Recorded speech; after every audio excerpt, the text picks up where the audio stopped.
오늘 은혜 받으실 하나님의 말씀은 출애굽기 20장 1절에서부터 12절까지의 말씀입니다. 하나님이 이 모든 말씀으로 말씀하여 이르시되 나는 너를 애굽 땅 종되었던 집에서 인도하여 낸 내 하나님 야훼니라. 너는 나 외에는 다른 신들을 내게 두지 말라. 너를 위하여 새긴 우상을 만들지 말고 또 위로 하늘에 있는 것이나 아래로 땅에 있는 것이나 땅 아래 물속에 있는 것에 어떤 형상도 만들지 말며 그것들에게 절하지 말며 그것들을 섬기지 말라. 나 내 하나님 야훼는 질투하는 하나님인즉 나를 미워하는 자의 죄를 갚되 아버지로부터 아들에게 3-4대까지 이르게 하거니와 나를 사랑하고 내 계명을 지키는 자에게는 1000대까지 은혜를 베푸느니라. 너는 내 하나님 야훼의 이름을 망령되게 부르지 말라. 야훼는 그의 이름을 망령되게 부르는 자를 죄 없다 하지 아니하리라. 안식일을 기억하여 거룩하게 지키라.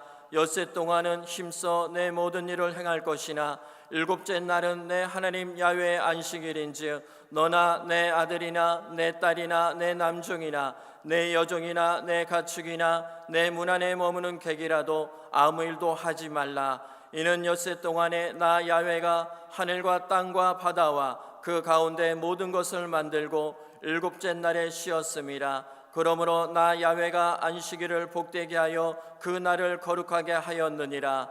내 부모를 공경하라. 그리하면 내 하나님 야훼가 내게 준 땅에서 내 생명이 길리라. 아멘. 오늘 출애굽기 20장 말씀에 근거해서 내 부모를 공경하라, 이런 말씀으로 우리가 말씀 나누고 기도하겠습니다. 사랑하는 성도 여러분, 하나님이 인간에게 원하시는 것은 두 가지 큰 계명으로 요약될 수 있는데, 그것은 먼저 우리가 하나님을 온전히 사랑하고 그리고 이웃을 사랑하라는 겁니다. 예수께서 이르시되 네 마음을 다하고 목숨을 다하고 뜻을 다하여 주 너의 하나님을 사랑하라 하셨으니 이것이 크고 첫째 되는 계명이요 둘째도 그와 같으니 내 이웃을 내 자신같이 사랑하라 하셨으니 이 두 계명이 온 율법과 선자의 강령이니라 라고 말합니다. 구약의 대표적인 말씀인 십계명은, 모세의 십계명은 하나님이 그분의 섬이 이스라엘 백성에게 주신 거룩한 삶의 근본 지침으로서 여기에는 하나님에 대한 사랑을 어떻게 구체적으로 실현하며 살 수 있는가를 알려주는 4개의 대신계명, 하나님에 대한 계명과 이웃에 대한 사랑을 구체하는 6가지의 대인계명, 인간관계의 계명이 소개되어 있습니다. 먼저 하나님은 너는 나 외에 다른 신을 네게 두지 마라. 하나님은 나밖에 없다라고 말씀하십니다. 둘째, 너는 어떤 우상도 만들지 말고 섬기거나 절하지 마라. 우상 금지. 또 세 번째, 네 하나님 야훼의 이름을 망령되게 헛되게 함부로 부르지 마라. 하나님의 이름은 거룩하다라고 말하시고, 그리고 안식일을 기억하고 거룩하게 지켜라, 이렇게 명하심으로써 하나님, 보이지 않는 전능자에 대한 참된 경외와 사랑과 복종을 우리가 어떻게 이루어야 하는지를 하나님이 알려주시는 겁니다. 하나님과 우리의 관계, 이 수직적인 관계는 다른 이 땅의 모든 관계의 근본과 뿌리가 되는 가장 중요한 관계입니다. 그래서 하나님을 우리는 나님이 없는 온 마음, 온 뜻, 온 정성, 목숨을 다해서 사랑하는 게 인간이 해야 하는 첫 번째 일인 줄 믿습니다. 우리는 왜 이 땅에 태어났느냐? 하나님을 사랑하라고 태어난 거예요. 그런데 이제 이 하나님과의 수직적인 관계를 다루는 4가지 계명 다음에 이어지는 6가지 인간관계의 계명 중에서 제일 먼저 언급되는 가장 중요한 계명이 바로 부모 공경에 대한 계명입니다. 출애굽기 20장 12절, 내 부모를 공경하라. 그리하면 네 하나님 야훼가 내게 준 땅에서 내 생명이 길리라 라고 말씀하십니다. 여러분이 첫사람 아담을 생각해 보면 아담은 부모가 없었습니다. 왜? 첫사람이니까, 그가 첫 번째니까. 그래서 하나님이 아담을 직접 창조하셨습니다. 하나님은 흙으로 아담의 육체를 빚으시고 그 코에다가 하나님의 생명을 담은 생기를 불어넣으심으로써 아담이 비로소 생명, 살아있는 존재가 되었습니다. 그러나 아담과 하와 이후로부터는 이 세상에 태어나는 모든 인생이 아버지와 어머니를 통해서 태어나게 됩니다. 세상에는 여러분 수많은 사람들이 있지만 아버지와 어머니, 바로 내 부모는 아주 특별한 분입니다. 왜냐? 나에게 생명을 주신 분이기 때문인 겁니다. 물론 생명을 수여하는 근본적인 분, 그분 절대 주권자는 영원하신 하나님이시죠. 부모가 생명을 줬지만 그 생명이 어디에서 왔느냐? 하나님께로부터 왔습니다. 어쨌든 그러나 하나님은 부모 없이 직접 내게 생명을 주시는 게 아니라 부모라는 통로를 통해서, 항상 부모를 통해서, 다른 사람이 아니라 바로 나의 부모님을 통해서 내가 생명을 가진 인간으로 이 땅에 태어나게 하시는 겁니다. 제가 동물의 임신 기간을 한번 이렇게 검색해 보니까 쥐는 20일 동안 이렇게 임신을 하고, 개는 60일, 사자는 110일, 돼지는 114일, 양이 148일, 그렇게 임신 기간이 있다고 합니다. 그런데 인간 어미는 거의 10개월에 달하는 280일 동안 새 생명을 자궁에 잉태하고 품고 있다가 해산을 하는 겁니다. 다른 동물보다 상대적으로 임신 기간이 깁니다. 그만큼 고통스러운 임신 기간이고, 더구나 동물들은 보면 태어나자마자 이 새끼가 금방 일어납니다. 송아지 보니까 이렇게 태어나서 이러고 있다가 금방 촥 하고 일어나요. 재구실을 금방 합니다. 그러나 인간 아기는 응애 울기만 할 뿐 부모의 사랑 어린 관심과 헌신에 절대적으로 의존을 하니 부모가 없으면 얘는 죽습니다. 그러니 어버이 노래 가사처럼 낳으실 때 괴로움, 기르실 때 애쓰는 마음, 여러분, 우리를 위해 부모님이 하신 그 이 수많은 일은 어찌 그걸 돈으로 값을 매길 수 있겠습니까? 어떤 아이가, 여러분 그런 예화 들으셨죠? 어느 날 엄마가 심부름 많이 시키니까 다 적었습니다. 가게 갔다 온 거 1,000원, 아빠 구두 딴 거 1,000원, 뭐 숙제한 거 1,000원. 그래서 한 10,000원 써가지고 엄마 앞에 딱 주는 겁니다. 엄마 이거 청구합니다. 근데 엄마가 그래 알았다 그런 다음에 옆에다가 씁니다. 너 낳아준 거 공짜, 너 길러준 거 공짜, 너 아플 때 내가 뜬 눈으로 밤을 새면서 너 간호한 거 공짜, 쭉 몇 가지 써가지고 줬더니 이 아이가 그거 보고 이제 울면서 와가지고 엄마 미안해요, 잘못했어요 그러더래요. 여러분, 부모님이 하신 일들을 우리 기억을 못합니다. 우리가 가난하기 때 한 거 기억을 못하죠. 커서 한 일도 우리는 잊어버립니다. 부모님이 한 수많은 일을 어찌 값으로 매길 수 있겠습니까? 여러분, 자기가 부모가 돼서 애를 낳아보고 길러봐야, 내가 이 아이가 밤에 고열이 나가지고 병원에 들쳐매고 가서 조마조마 해봐야, 그런 일이 있어봐야 우리는 부모님의 마음을 조금이나마 이해하게 되는 것 같습니다. 그런 부모님, 다른 부모가 아니라 바로 너의 부모님을, 너 자신의 부모를 공경해라. 그들을 존중해라. 그들에게 우선순위를 두고 잘 대해라. 그게 하나님이 우리에게 주시는 인간관계의 가장 중요한 첫 번째 계명인 줄 믿습니다. 하나님이 이 땅에서 관계 속에서 제일 먼저 보기 원하는 게 부모를 공경하는 거예요. 이 대목에서 추가적으로 우리가 알아야 할 사실은, 부모는 하나님이 신앙을 자식에게 전수하기 위해서 세우신 특별한 권위자라는 겁니다. 이스라엘 민족의 신앙에 있어서 근간되는 신명기 6장 말씀은 이렇게 말합니다. 이스라엘아 들으라. 우리 하나님 야훼는 오직 유일한 야훼시니 너는 마음을 다하고 뜻을 다하고 힘을 다하여 내 하나님 야훼를 사랑하라. 오늘 내가 네게 명하는 이 말씀을 너는 마음에 새기고, 그 다음에 뭐라냐, 내 자녀에게 부지런히 가르치며. 우리는 우리만 잘 믿으면 안 됩니다. 나만 내 마음의 말씀을 받고 아멘 할렐루야, 그게 아니라 부지런히 자녀에게 말씀을 가르쳐야 한다는 거예요. 또 솔로몬의 잠언이 말합니다. 야훼를 경외하는 것이 지식의 근본이거늘 미련한 자는 지혜와 훈계를 멸시하느니라. 내 아들아, 내 아비의 훈계를 들으며 내 어미의 법을 떠나지 말라. 이는 내 머리에 아름다운 관이요 내 목에 금사슬이니라. 그러므로 하나님은 부모를 단지 우리 육신의 생명을 주는 통로로만 세우신 게 아닙니다. 부모를 통해서 육신의 생명만 받는 게 아니고, 하나님은 우리에게 하나님 말씀과 뜻을 가르쳐주는 영적 생명의 전수자로도 부모에게 권위를 주신 겁니다. 여러분, 어린 시절부터 부모님의 기도, 부모님의 헌신을 보고 자란 자녀는 누가 특별히 가르쳐주지 않아도 하나님을 잘 믿는 인생이 됩니다.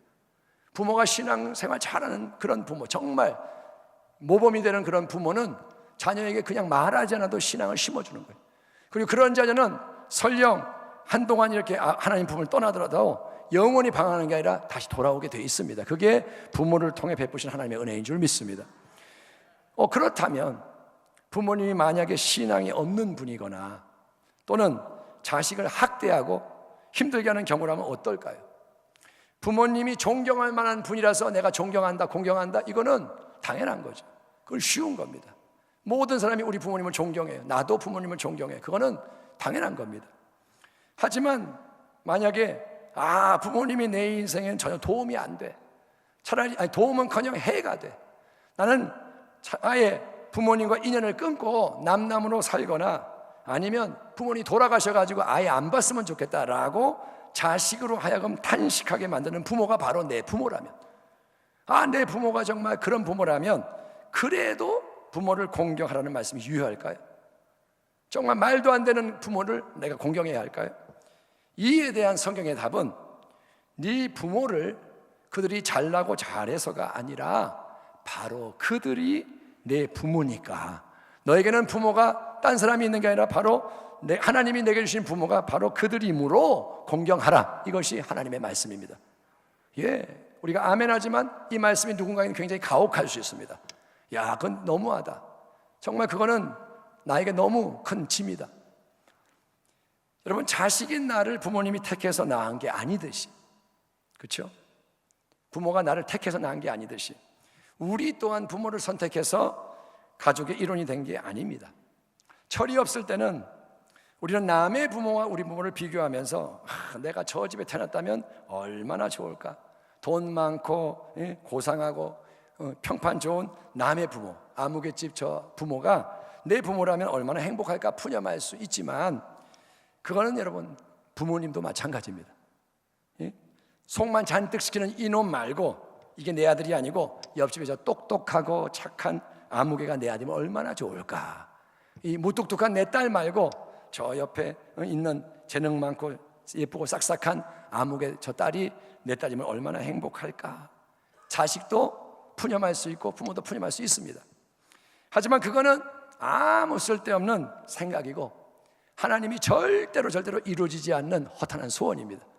여러분이 40일 금식을 하고 철야를 해보세요. 하나님 부모를 바꿔주세요. 하나님 절대로 응답 안 하십니다.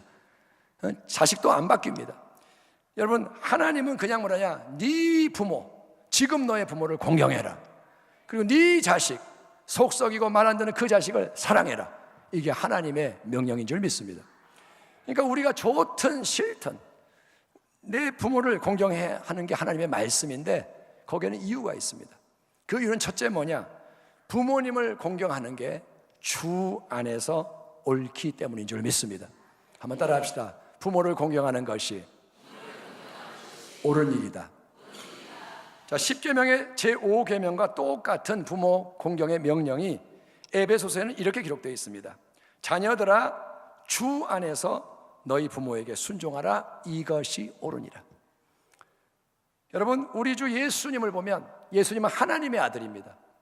그분은 인간의 아들이 되기 전에 하나님의 아들이신데, 어쨌든 육신을 입고 이 땅에 거하시는 동안, 인간으로 사시는 동안 우리 예수님은 육신의 부모를 공경하는 효자의 삶을 사셨습니다. 예수님이 누구보다 효자였습니다. 예수께서 함께 내려가사 나사렛에 이르러 순종하여 받드시더라. 예수님이 어린 시절부터 부모를 받드는 거예요. 순종하고 받듭니다. 하나님만을 받드는 게 아니라 육신의 부모 요셉과 마리아를 받듭니다. 마리아는, 그 어머니는 이 모든 말을 마음에 두더라. 심지어 십자가에 못 박혀 높이 달려 죽어가시면서도 얼마나 아프실까요? 얼마나 힘들까요? 그 와중에도 우리 예수님은 자기 어머니 마리아와 눈이 딱 마주쳤어요. 그러자 이 마리아 엄마를 애틋하게 여기면서 자기 제자 요한에게 내가 못한 효도를 네가 잘 해달라 부탁하신 것을 볼 때, 하나님의 뜻은 인간인 우리가 자녀로서 어떻게든 부모를 공경하는 것입니다. 예수님이 모범을 보이신 줄 믿습니다.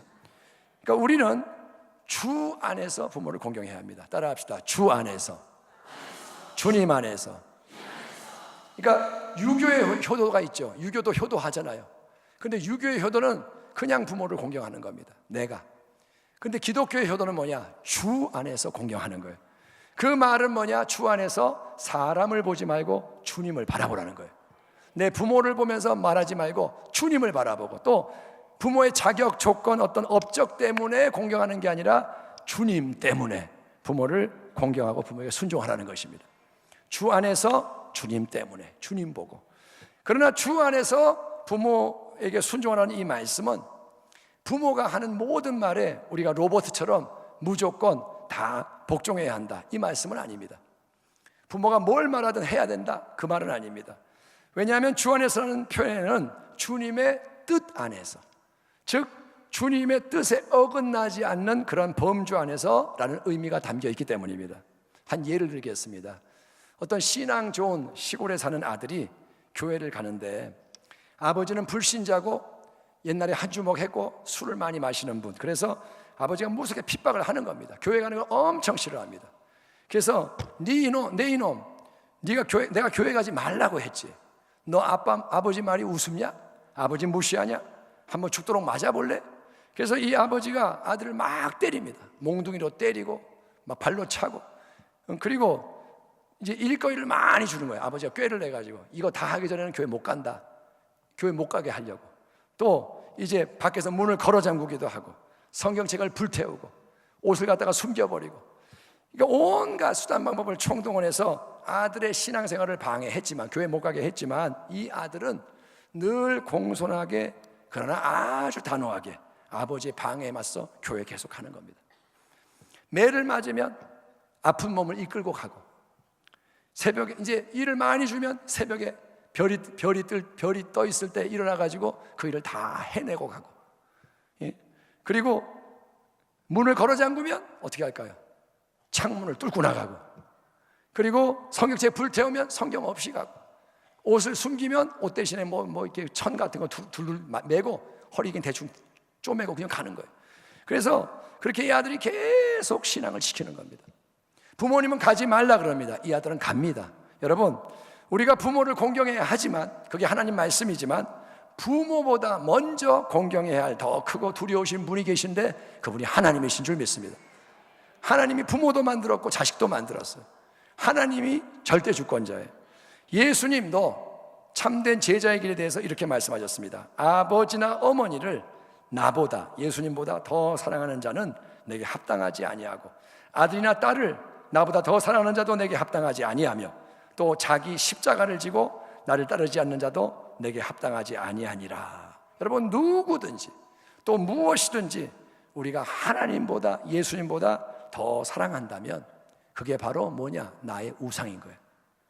우상은 꼭 눈에 보이는 형상만이 아니고, 우상은 내가 하나님보다 더 사랑하는 것, 그걸 못 버리는 것, 그것에 매여 있는 것, 그게 우상인 겁니다.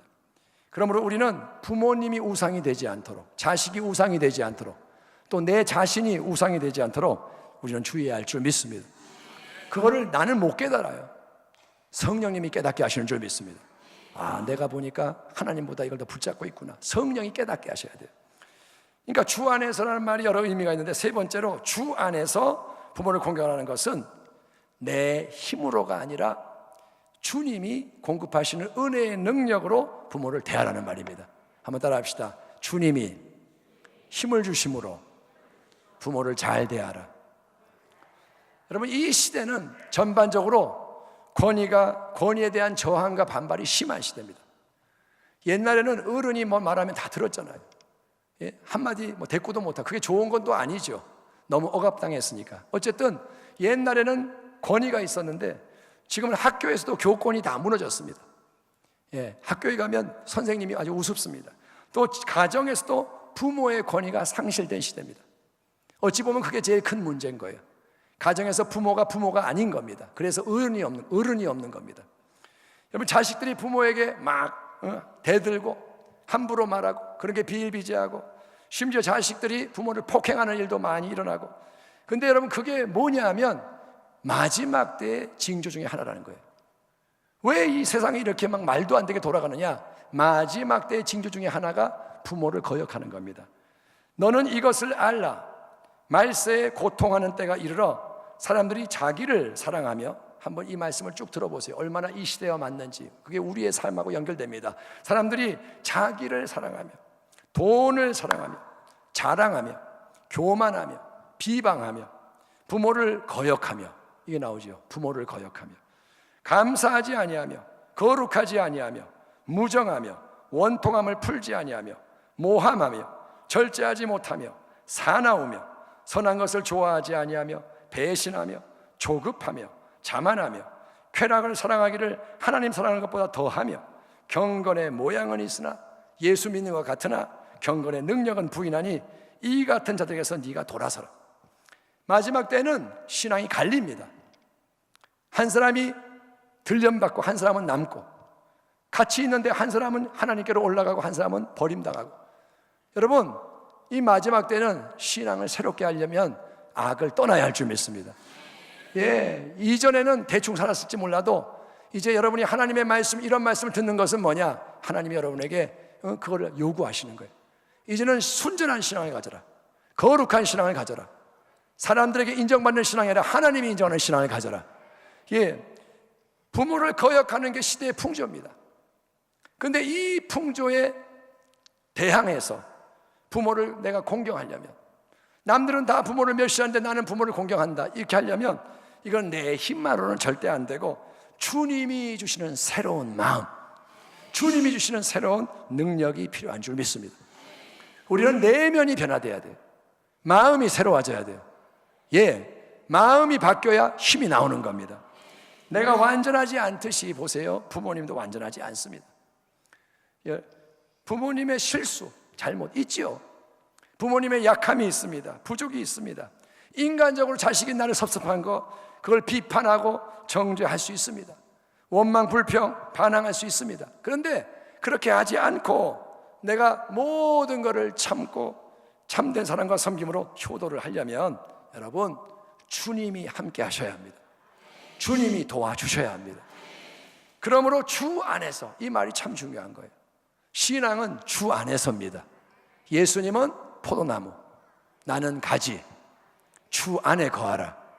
아멘. 주님과 여러분이 따로가 아닙니다. 연결돼야 됩니다. 내 안에 예수님이 계시고 그분이 나에게 역사하시고, 이게 체험이 돼야 우리가 변화되는 것입니다.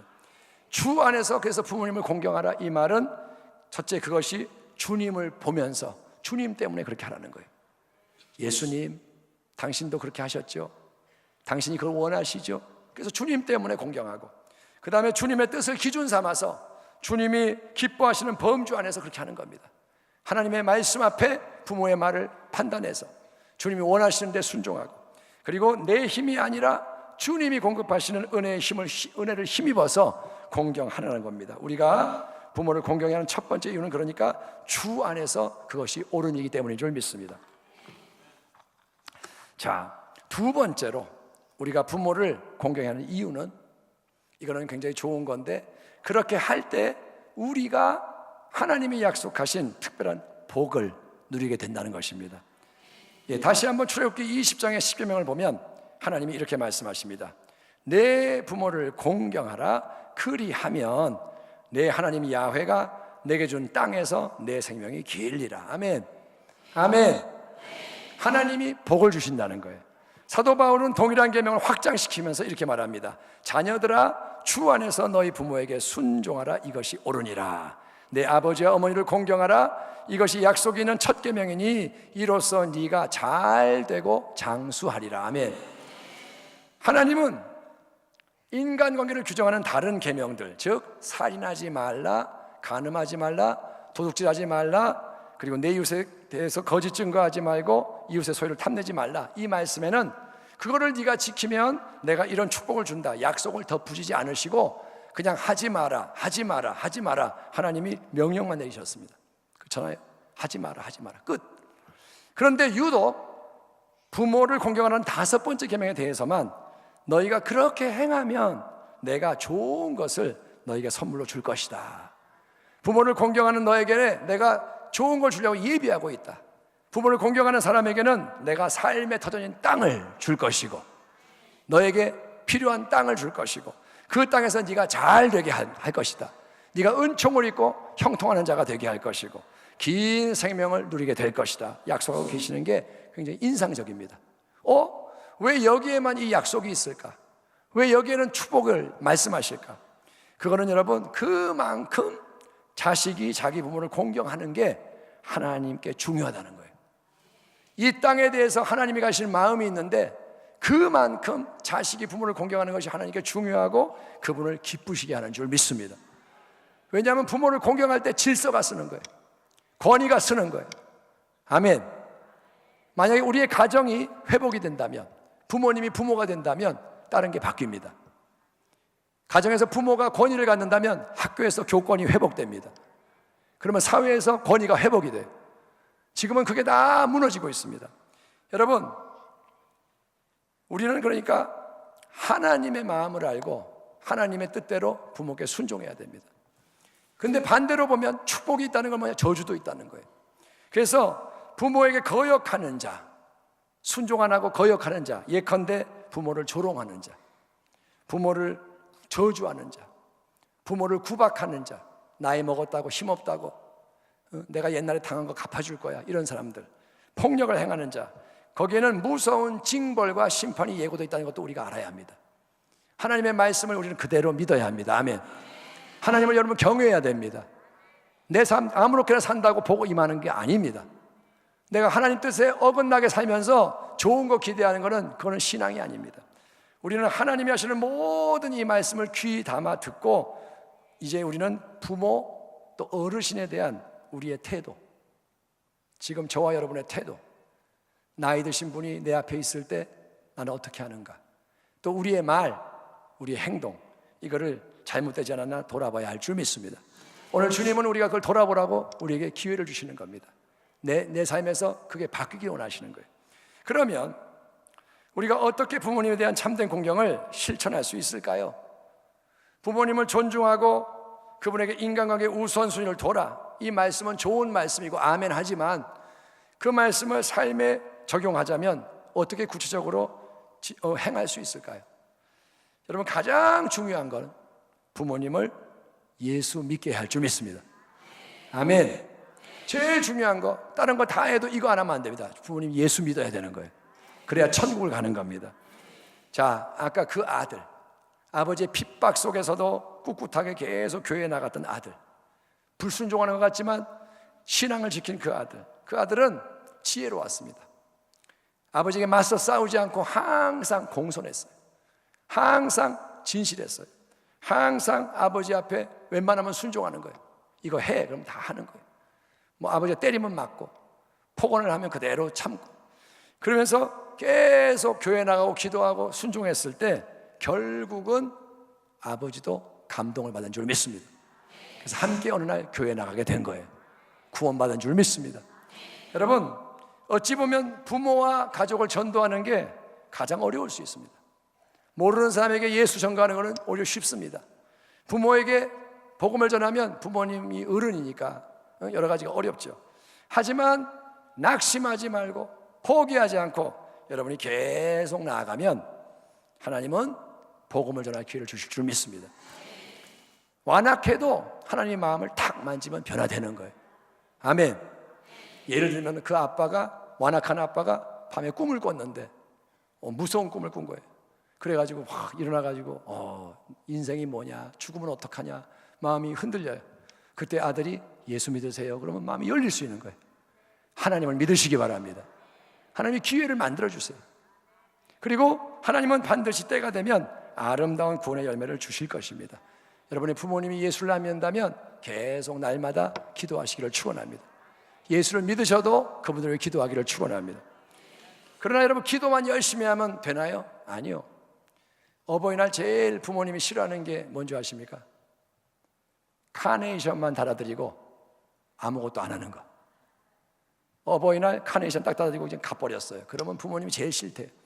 여러분, 실제적으로 우리는 효도를 피부에 와닿게 해야 됩니다. 아, 내가 효도 받고 있구나 느껴야 효도입니다. 그래서 다음과 같은 여러 가지 조언을 보니까 여러 지혜가 담겨 있고 저도 여기서 많이 이런 거 참 좋은 거구나 배웠습니다. 제가 그걸 오늘 특별히 시간이 좀 남았으니까 소개해 드리겠습니다. 한번 다 들어보시고 마음에 와닿는 건 행하기 바랍니다. 첫째는 뭐냐? 부모님께 그분이 좋아하는 음식을 챙겨드리기. 엄마가 부모의 마음이니까 항상 생선은 다 이렇게 발려서 자식 주고 아빠 주고 자기는 머리를 먹잖아요. 그런 부모님 많잖아요. 옛날 부모님들. 그랬더니 이 자식놈이 이제 결혼을 해가지고 자기 아내한테 하는 말이, 우리 엄마는 생선 머리만 좋아해. 몸뚱이는 주면 안 돼. 엄마는 맨날 머리만 먹었어.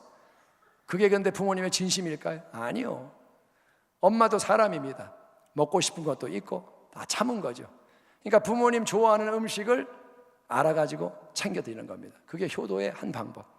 두 번째, 이건 한번 읽어봐야 됩니다. 같이 읽겠습니다. 시작. 용돈을 어떻게 드리라고요? 목숨 걸고. 이거는 뭐냐? 돈이 좀 있으면 드리고 말고, 그러니까 흐지부지 사라지는데 가능한 한 정기적으로 우선순위에 두고 11조 띄고 헌금 띄고 그 다음에 부모님 용돈을 띄면 목숨을 거는 겁니다. 자식은 좀 덜 주고, 그게 목숨 걸고 용돈 드리기. 권사님들 좋으시죠? 2부 때는 되게 좋아하셨습니다. 세 번째, 그 가슴에 내가 박은 못 뽑아드리기. 부모님이 웬만하면 용서하시죠. 괜찮다 그러는데 마음은 안 괜찮습니다. 그 마음에 못이 박혀 있습니다. 그래서 이 못을 누가 뽑아야 되느냐? 물론 하나님이 뽑으시지만 또 내가 자식이 뽑아드려야 돼요. 어떻게 뽑을 수 있을까요? 그것은 용서를 구하는 겁니다. 기왕이면 눈물을 많이 흘리면서, 쇼하지 말고 진짜 눈물이 터져서 잘못했어요, 그때 내가 몰라서 그랬어요, 이 말 한마디, 이 고백에 마음에 있는 못이 슥 녹아지는 거예요. 그러니까 우리가 자식으로서 돌아봅니다. 맨날 부모가 나에게 잘못한 것만 얘기하지 말고 나도 거꾸로 부모님에게 못 박은 거 생각하면서 그거를 은혜를 받은 자가 먼저 용서를 구해야 될 줄 믿습니다. 네 번째, 부모님 앞에서 어리광 피우기. 50살, 60살 돼가지고 부모님 앞에서 어리광 피우려면 부끄럽죠. 이게 너무 어렵다는 분도 계시지만 어리광 피우면 부모님 좋아합니다. 아이고 너는 옛날하고 똑같다 그러면서 깔깔 웃으세요. 부모님께 기쁨이 됩니다. 다섯 번째, 전화 자주 하기. 이 조언에는 가능하면 하루에 한 번씩 하라는데 그거는 제가 볼 때 좀 어려울 것 같고, 어쨌든 일주일에 한 번이라도 전화 자주 드리고, 그 다음에 여섯 번째, 사랑한다고 말로 표현하기. 한번 따라 합시다. 사랑합니다. 아버지 사랑합니다. 엄마 사랑해요. 다른 사람에도 사랑한다고 많이 그래요. 연인끼리 사랑해 뭐 난리 부리지만 부모님에게는 이 말을 참 안 합니다. 부모님 그 말 들으시면 좋아합니다. 사랑한다고 살아계시는 동안 표현하시고, 그 다음에 마음이 담긴 건강식품 챙겨드리기. 부모님, 엄마 건강검진 받으세요? 그럼 부모님 받으실 것 같아요? 안 받아요. 건강식품을 마음을 담아 챙겨드리고, 건강 프로그램 만들어드리기는 뭐냐? 어려운 게 아니고, 어머니 아버지 운동을 안 하시면 손잡고 우리 산책 한번 가요. 집 한 바퀴 돌고 와요. 이렇게 같이 뭘 하면서 어머니 아버지가 운동을 하도록 어떤 그걸 만들어드리는 겁니다. 그 다음에 우리 이거 한번 해봐요. 그게 프로그램이 되는 거예요. 그 다음에 부모님의 일대기 만들어드리기. 아주 멋진 겁니다. 부모님 이 얘기를 다 듣고 여러 가지, 그래서 그거를 책으로 만들어드리는 거예요. 옛날에 사진도 좀 뽑아가지고 집어넣고 선물 딱 드리면 얼마나 좋아할까요? 또 부모님의 젊은 시절 사진을 액자로 탁 만들어가지고 드리는 겁니다. 엄마, 이게 엄마 30살 때 모습이잖아. 그럼 부모님이 좋아하시겠죠. 그 다음에 부모님 손에 내 손을 마주 대보기. 부모님 손에 내 손을 딱 대보면 뭔가 일체감이 느껴지고, 어려운 것도 아니지만 뭔가 그 순간 교감이 생길 수 있습니다.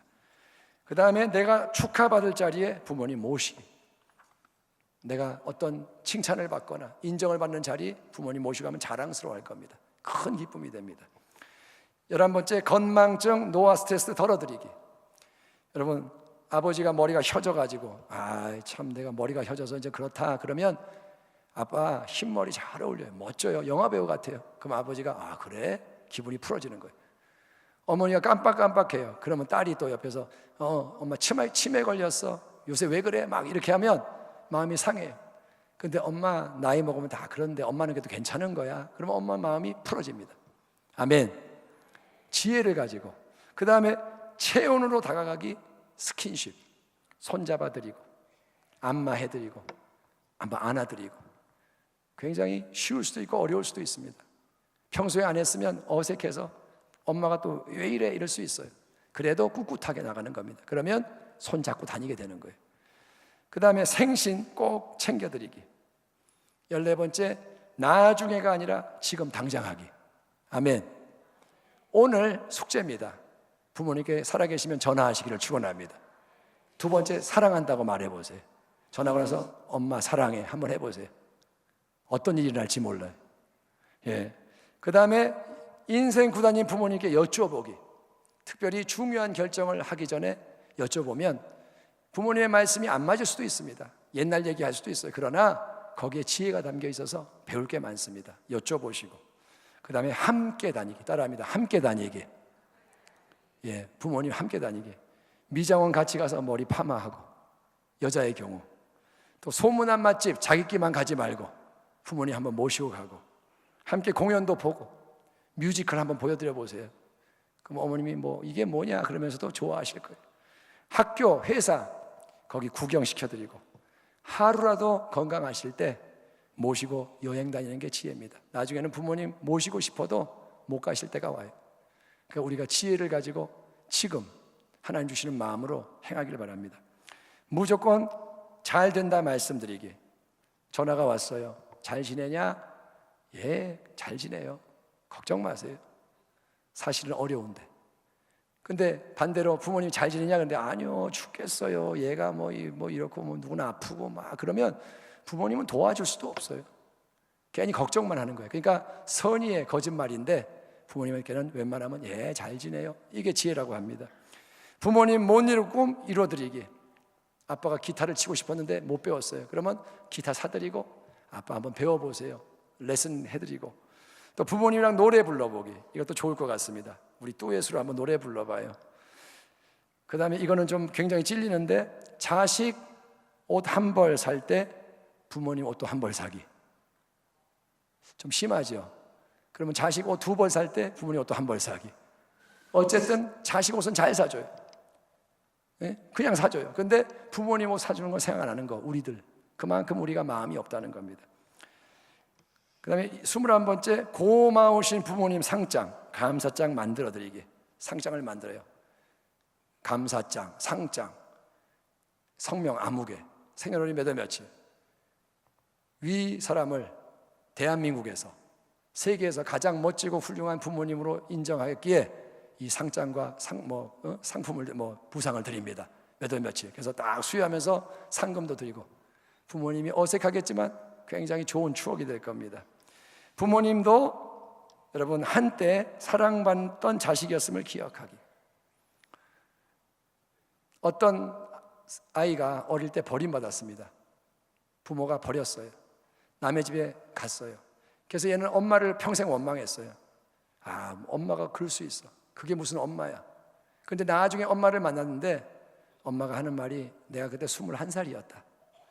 너 낳아가지고 우리 먹고 살 길이 없어서 둘이 같이 있으면 죽을 수밖에 없어서 너는 누구 좀 넉넉한 집에 좀 내가 넘겼다. 그 말을 들었을 때 이 아이가 25살이 된 거예요. 보니까 엄마가 나는 엄마 그러면 나이 많은 사람을 생각했는데 자기보다 더 어렸어요. 21살. 철없는 21살. 그러니까 그 말을 듣는 순간 이 마음이 확 풀어지는 거예요. 아, 엄마도 나보다 어린 때가 있었고 엄마가 그때는 그럴 수밖에 없었구나. 그러니까 우리가 부모님을 이해하려면 부모님을 항상 나이 많은 그런 분이 아니라 나와 똑같은 것을 경험한 그런 분으로 이해를 해야 되는 겁니다. 자, 23번째, 부모님의 유산을 이어가기. 가업을 이어갈 수도 있고 다 할 수는 없지만 그러면 그것도 큰 효도가 되고, 홀로 되신 부모님께 친구 만들어 드리기. 그 다음에 부모님과의 대화법 새롭게 익히기. 부모님하고 대화하는 게 나이 드시면 어려워집니다. 부모님이 잘 안 들려요. 이해를 잘 못하세요. 자기 말만 해요. 그럼 막 짜증을 내죠. 아, 엄마가 뭐 이래. 그런데 부모님이 그런 거를 깨닫고 대화하는 법을 배우는 거예요. 더 경청하고 더 자세하게 인내로 설명하고 대화법을 익혀야 됩니다. 누가 익히느냐? 자식이 익혀야 돼요. 부모님은 못 배워요. 자식이 배워서 부모님을 섬겨야 됩니다. 나이 드실수록 부모가 어린애가 되고 자식이 엄마 아빠가 되는 겁니다. 그리고 부모님 댁 들릴 때마다 구석구석 살펴드리고, 전구 망가졌으면 갈아드리고, 그리고 더 자주 살아있는 동안 곁에 있어드리게. 물론 여러분, 부모를 공경하는 방법이 이게 전부가 아닙니다. 또 이걸 다 우리가 할 수 있는 것도 아닐 겁니다. 하지만 중요한 거는 마음을 새롭게 하고 하나라도 더 실천하다 보면, 아멘, 이 중에서 하나라도 오늘 전화 거시고 사랑한다고 말하고 용돈 한번 보내드리고 하나라도 하면 부모님이 기뻐하시고 하나님도 기뻐하시는 줄 믿습니다. 그리고 보너스는 뭐냐? 내가 부모를 잘 공경하다 보면 내 자식들이 영향을 받는 거예요. 그래서 부모 공경을 배우게 되는 겁니다.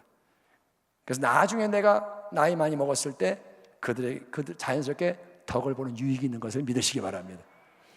고려장 옛날에 있었잖아요. 그때 이제 엄마 아빠 꽃구경 시켜준다고 노인을 짊어지고 지게에 메고 가서 버리고 왔어요. 그래서 이 엄마 아빠가 이제 지게를 치우려고 빌려온 지게 돌려주려고 그러니까 아들 딸이 그래요. 아빠 그거 그냥 둬요. 왜일까요? 나중에 아빠 엄마 나이 많으면 우리도 아빠 엄마 이렇게 갖다 버려야 되니까 그때 쓰게 내버려두세요. 그러는 거예요. 그러니까 우리가 심는 대로 거두는 거예요. 나는 효도 안 하면서 자식의 효도를 기대한다? 그건 언어도도 아닙니다. 부모를 공경하기를 축원합니다. 아직 부모님이 살아계신 분들, 저도 부모님이 아직 살아계십니다. 감사하게. 그분들은 그 사실만으로도 감사하기를 축원합니다. 왜냐? 하나님은 우리에게 효도할 수 있는 기회를 주시는 거예요. 그리고 성경이 약속하는 형통과 장수의 큰 복을 누릴 수 있는 기회를 주시는 것인 줄 믿습니다. 그러니까 오늘부터 시작하는 거예요. 하나님 말씀을 믿고 시작하면 그게 축복인 줄 믿습니다.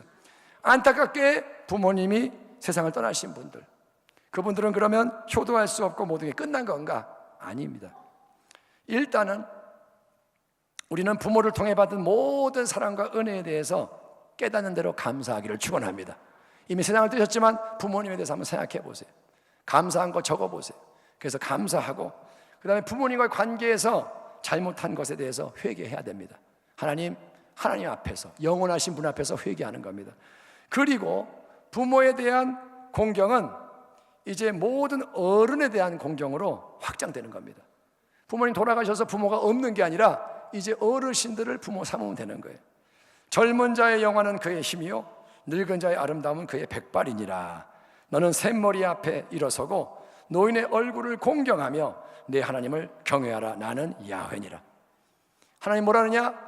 노인의 얼굴을 공경하며 하나님을 경외하라.